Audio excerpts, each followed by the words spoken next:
arabesque. You said that what represents Allah in paradise? Oh, I'm about to get there. Oh, okay. So again, the use of symmetry, everything regular, because in their mind, God is the God of orderliness. Everything of order, regularity, and unity. It all represents, God. Okay. That's why, especially geometric elements, they're all like, same, and left and right, they're placed same left and right. So are the designs. But added to that now, there's this whole notion of creating a paradise-like structure, and paradise is represented by means of all those arabesque flowers, okay, flowers of paradise, as well as by means of blue. Those all represent something of paradise. So you're supposed to get a glimpse of heaven, when you come in. Okay? All right, they're using courtyards because this way you can have large group of people in the middle coming and praying. Also, you have a lot of circulation of air, so you don't get too stuffed, right? At the same time, it's the whole building is with it has this arched element on four sides, so they're bound to a shadow on on one side. And also, all this, four sides are marked with pointed arches as well. They produce niches, and it creates a lot of shadow, so it's very, cooled off. So there are actually rooms in all those four sides where the important religious people have their meetings and so on. Look at the design of all the arabesques. Look at how, remember, this is done all by hand.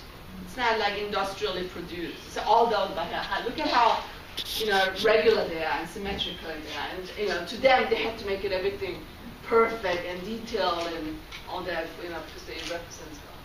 This is it's not from this building, from another building. But this is an example of a mirror.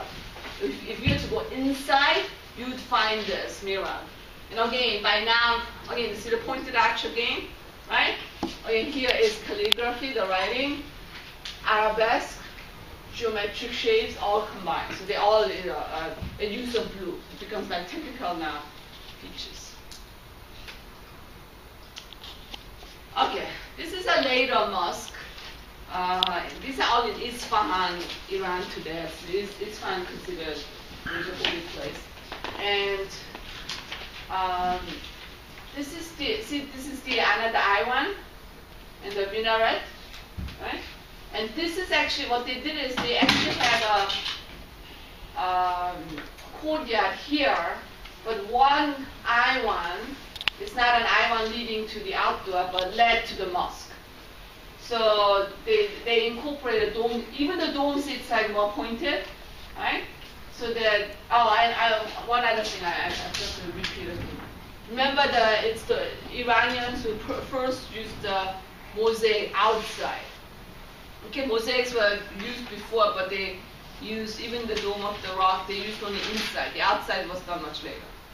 Okay, and the more typical material for tile on the outside was always a typical use of the mosaic on the outside was tile. So this is all tile. Okay, so this is all tile. Okay, but even with the dome here, see all the arabesque decoration, because they want to evoke, not just say something like God, but evoke paradise. Evoke paradise, something you can look forward to the next world. So again, calligraphy all integrated. So they do have sort of interior elements as well. Now other buildings, this is the smaller one.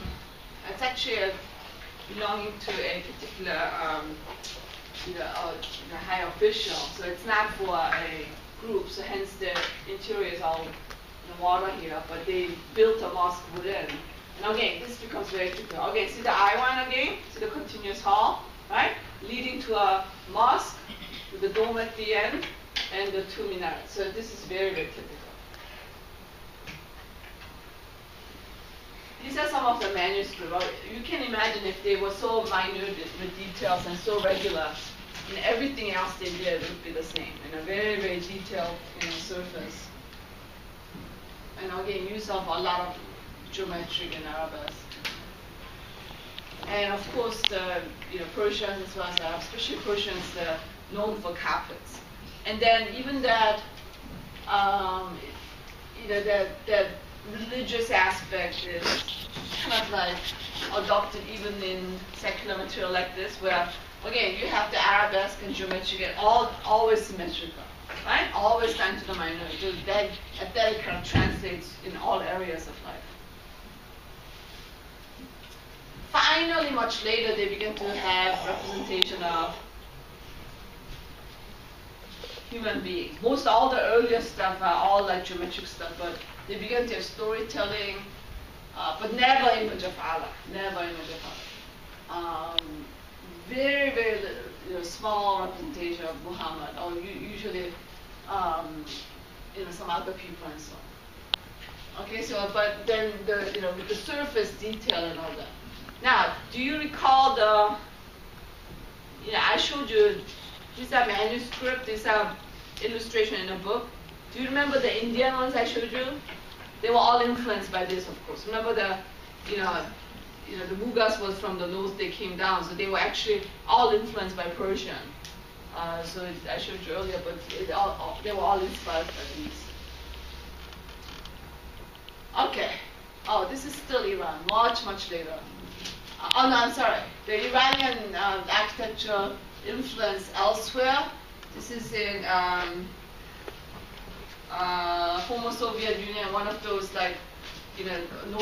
northern part of Iran bordering Russia. So it spread all that, and they adopt most of the Iranian stuff. This is a smaller island. The Iranian tends to be much longer. So this is really functions more like a gate going in. And okay, so they have their own borders. So the minarets are smaller than the actual gate, right? So that's actually the mosque again. So this is what it looks like. That's the actual mosque. Okay, they adopt, they come up with something. Where's the bigger one?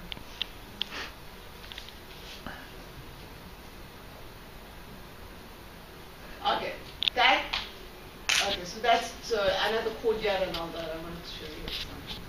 Again, look at all these people cleaning up here.